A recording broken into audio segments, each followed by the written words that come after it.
Welcome, and thank you for joining Treasury Strategies' 9th Annual State of the Treasury Profession message. I'm Kathy Gregg, and I'm joined here today in Chicago by Tony Carfang, as well as nearly 1,000 registrants from 36 countries.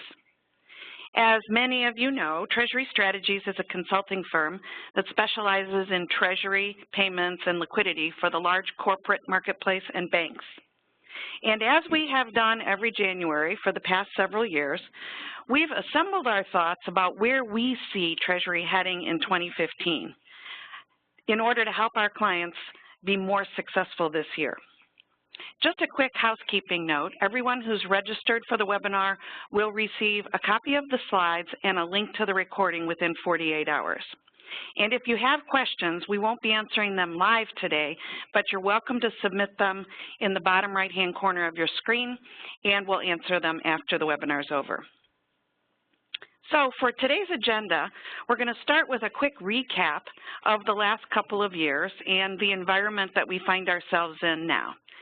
Then we'll talk about the accomplishments that we see Treasury has made, what's still left to do, and very importantly, seizing the benefits that we see ahead for us.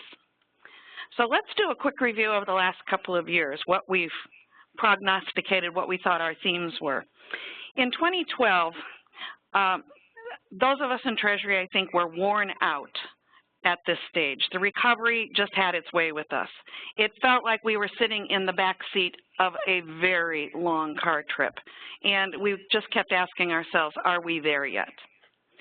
In 2013, this was the 5th year after the financial catastrophe, we felt like we had finally turned the corner. We weren't ready to throw a party or have a parade, but recovery was in sight, and it was time to start looking to the future. Then last year, after several years of being reactive, our sense was Treasury should reoccupy the helm and be proactive. And so we had a theme of charting our own destiny in Treasury. And humble folks that we are, when we look back at what we said was going on in these years, our conclusion is, as our British brethren would say, we were spot on. So what do we foresee for 2015? Our thought is it's time to really seize the day, carpe diem, get the benefits of what Treasury has been doing and investing in all of these years since the financial meltdown. Now, this is not to say there's not still an awful lot that we're dealing with. There are things that just keep coming at us left and right, and many of these situations won't resolve anytime soon. Take, for example, the economic recovery, which is patchy at best.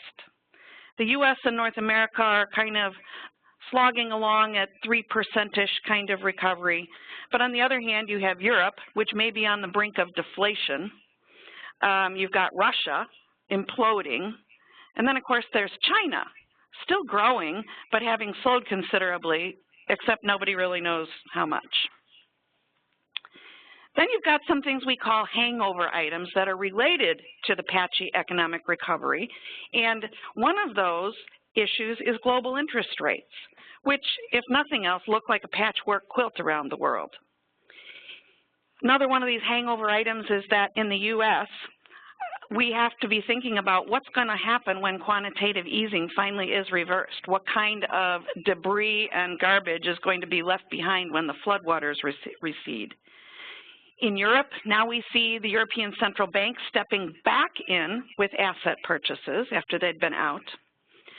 Another hangover item, despite recent reports you may have read, companies are still sitting on a mountain of cash and wondering where to get a decent return. A couple of other balls that keep coming at us are, of course, regulatory, post-crisis, very patchy as well. That's the theme of all of these things, patchy. There is simply no end in sight for changes to banking regs, and many of these end up with ramifications right on the Treasurer's desk. Basel III is a perfect example of that. It's going to change the decades-old compensating balance equation for corporate treasurers. changing how banks look at the business mix of many of their large corporate customers. We've got dodd-frank. Companies are still working out their compliance for reporting on counterparties and derivatives. And we barely talk to a single company for whom FBAR is not a continuous struggle. And then in Europe, you have MiFID II coming around. I mean, this stream of regulatory things is just unending. And finally, we have some new risks that are coming at us. First among them being the black hat cyber crisis. Cyber security has always been a concern, but for a long time, those of us in Treasury, I think, really felt we were immune from it. And now we know they're after us too. If you just look at the example of Zoom, a payments company that was hacked in December of last year for about $30 million. The frightening thing about the Zoom situation is they hit them directly in the type of payments that Treasury makes every day of the year. So it's clear now, we have to be alert, more alert than we've ever been, to the ways of the black hatters. We have to protect our account information, our payment data, our bank data. Excuse me. But here's the deal. Even with all of these balls coming at us continuously and what we've been through, Treasury has made major progress through all of this. It's as if we've adapted and evolved somehow to an organism capable of breathing this new kind of air, and we're thriving in it. This chart is one that we've used to depict Treasury 3.0 in the past. And what we see treasuries haven't been doing, busy with, during all of this time is exactly what's on this 3.0 chart. They've been expanding their scope and responsibilities, and they've been working hard to enhance the infrastructure, the technologies, and the processes in Treasury. That's exactly what's been happening. So looking back on the last several years and amazingly seeing how much we've accomplished, Tony, how did we find ourselves in this good place? You know, it's one of those things where once you climb the ladder and turn around, you're amazed at how far you've come, on how much progress has actually been made. You know, for the last 6 years, we in Treasury, we were first concerned about survival. Do you have enough money to pay the company's bills today? Would the banks that we were relying on for credit be in existence? And if they were, would they have enough cash to lend us to meet the working capital that we had come to rely upon? And then we went from the survival mode to the reactive mode, and Kathy showed you all those baseballs coming at you from every direction. As Treasury has responded to that, we've actually built a very solid Treasury 3.0 foundation. And as we turn around and look back, we're amazed at how far we've come. And today, Kathy and I and Treasury Strategies would like to share with you how you can capitalize on this and carpe diem, seize the day.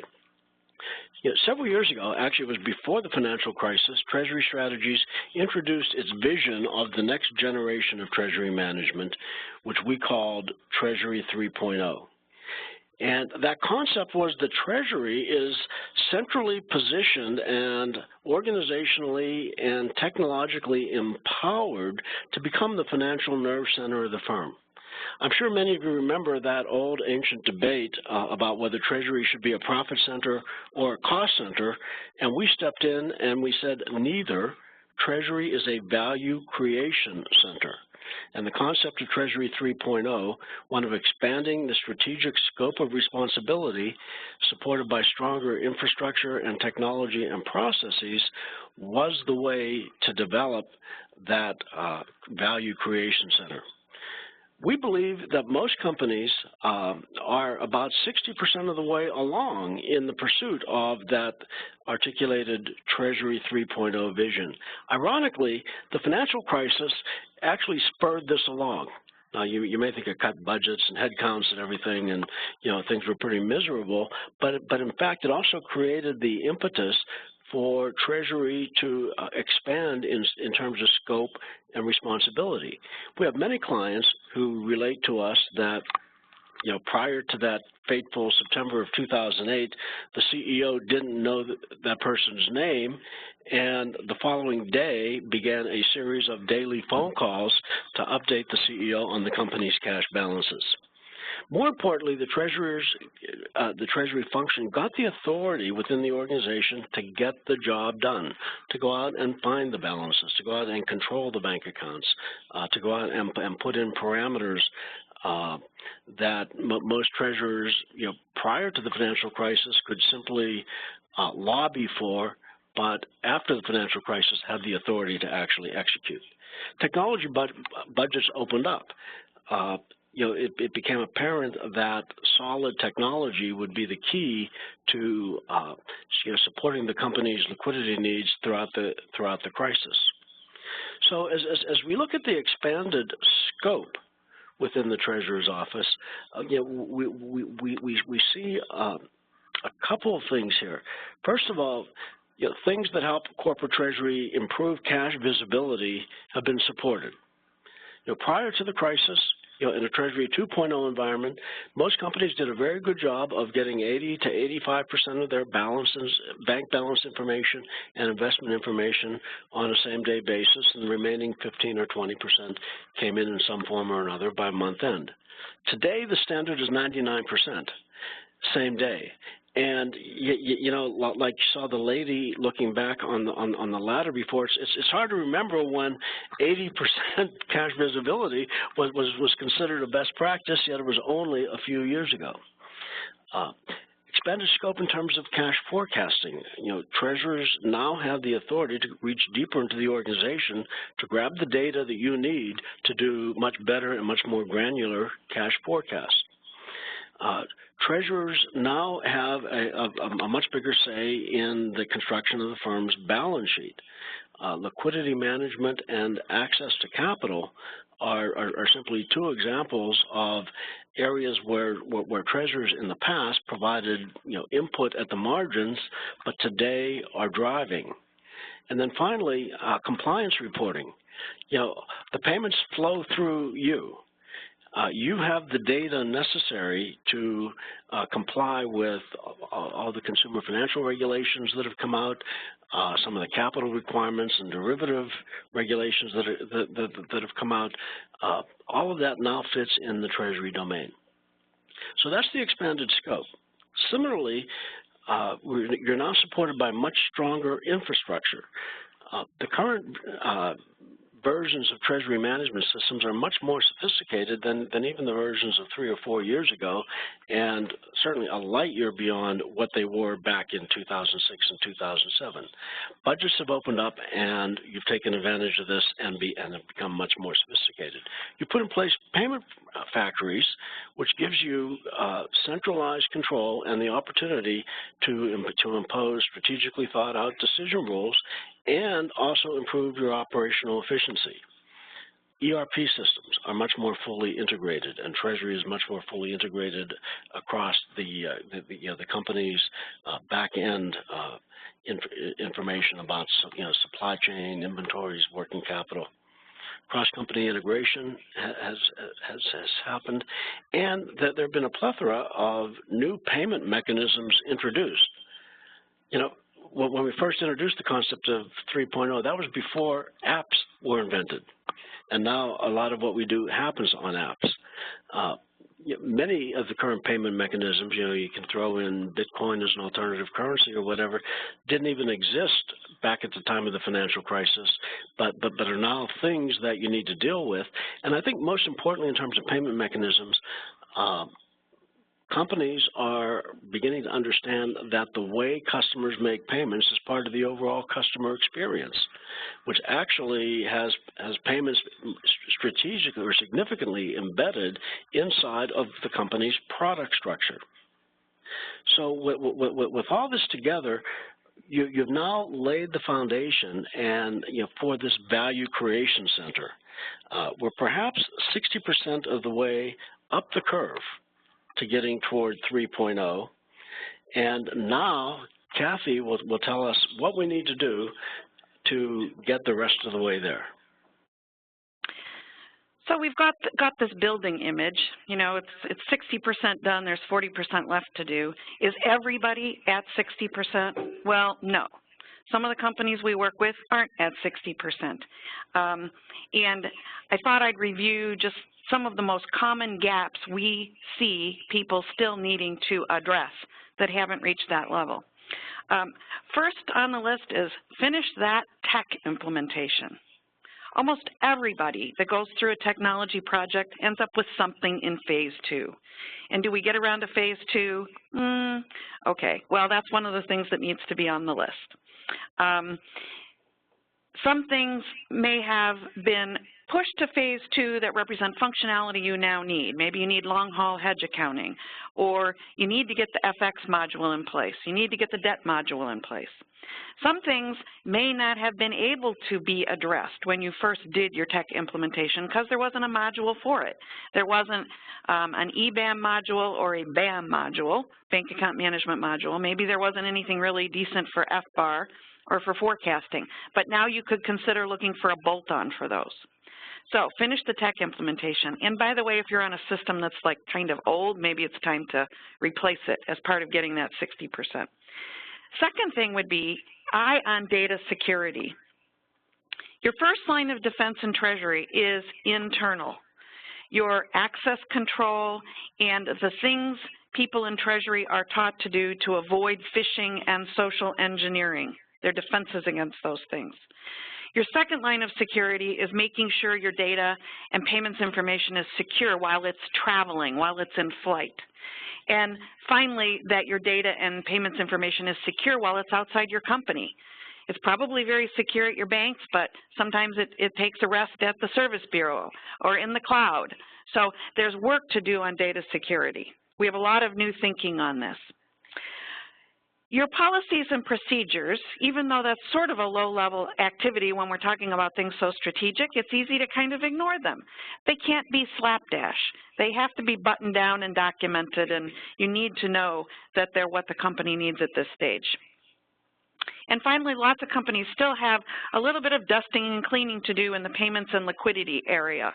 In response possibly to tax changes or regulatory updates, you may need to adjust your netting and pooling, your in-house cash or in-house banking structures, what you're doing with your shared service centers and payment centers, make sure those are fully deployed.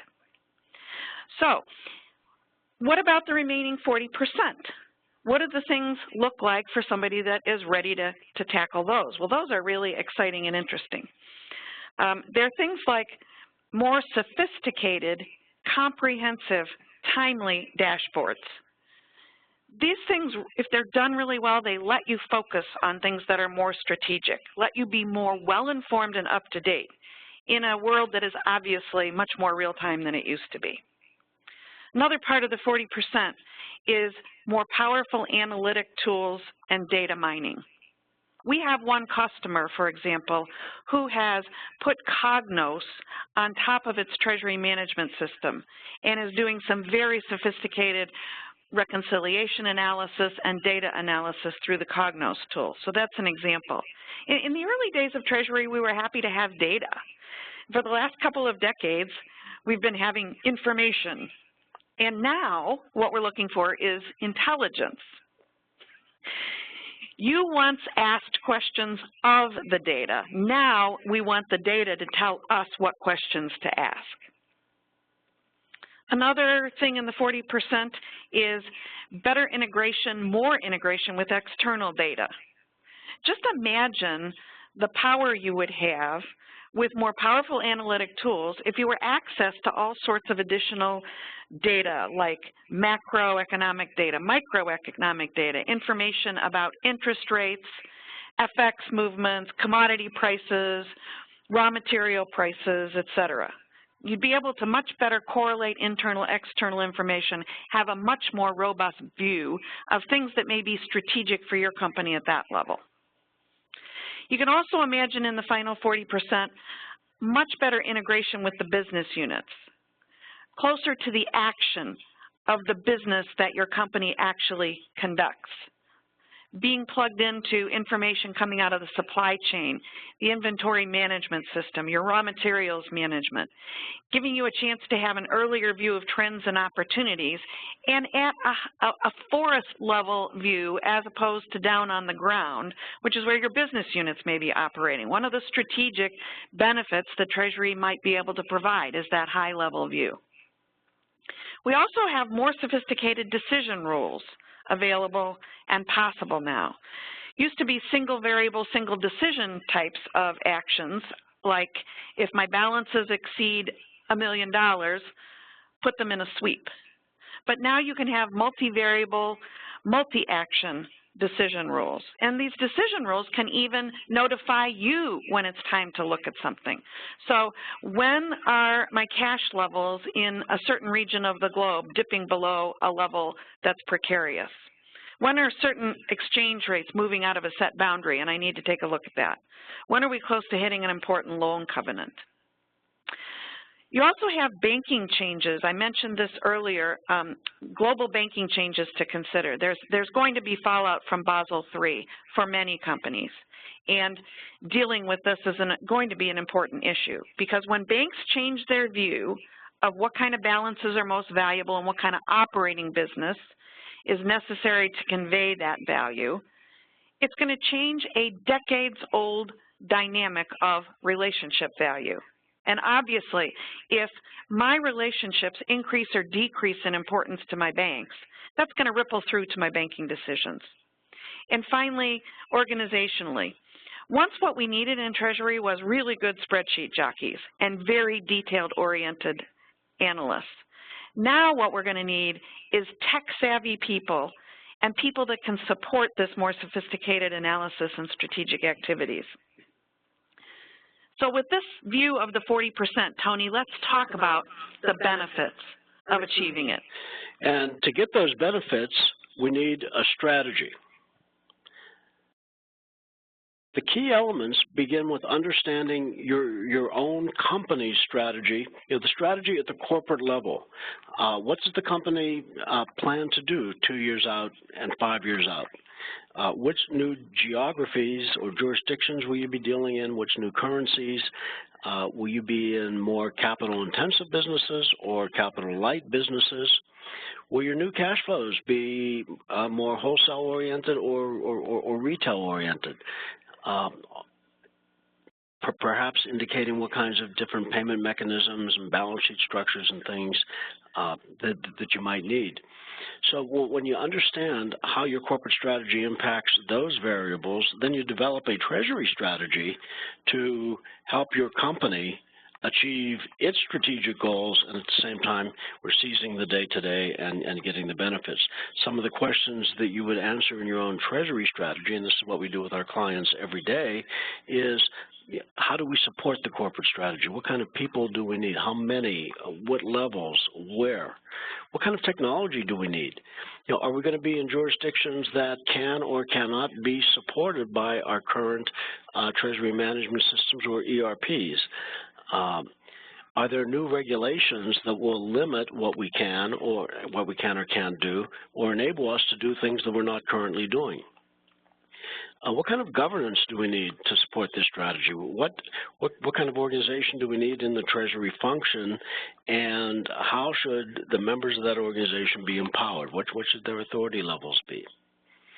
Once you have the Treasury strategy, then within that, you develop a 2 to 5 year roadmap, which is sort of your macro approach to the key initiatives, the key things that you need to get done in order to support your Treasury strategy. And frankly, being 60% or more up to 3.0 ladder, it really empowers you to do this and to do it very well.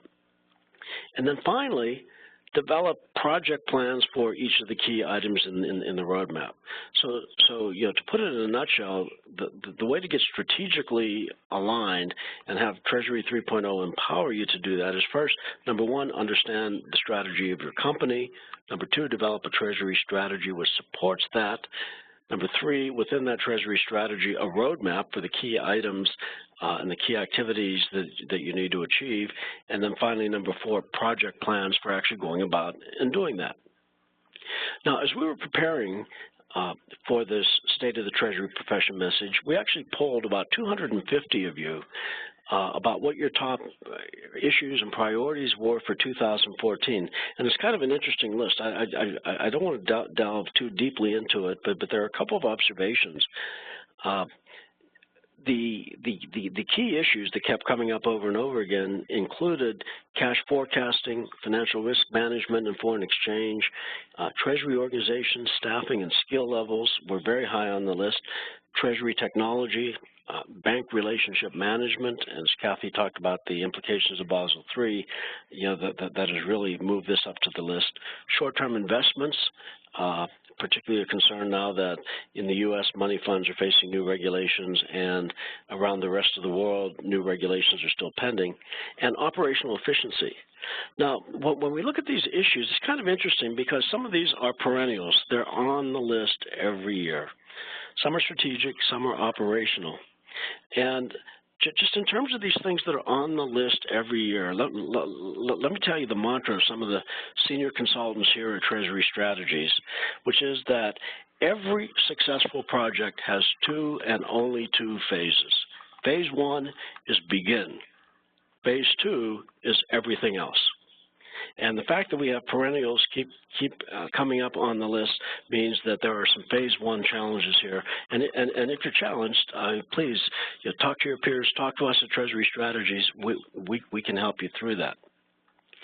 Now, as Kathy mentioned, the balls keep coming at us, and there are a number of examples I'd like to leave with you about how companies are currently seizing the benefits.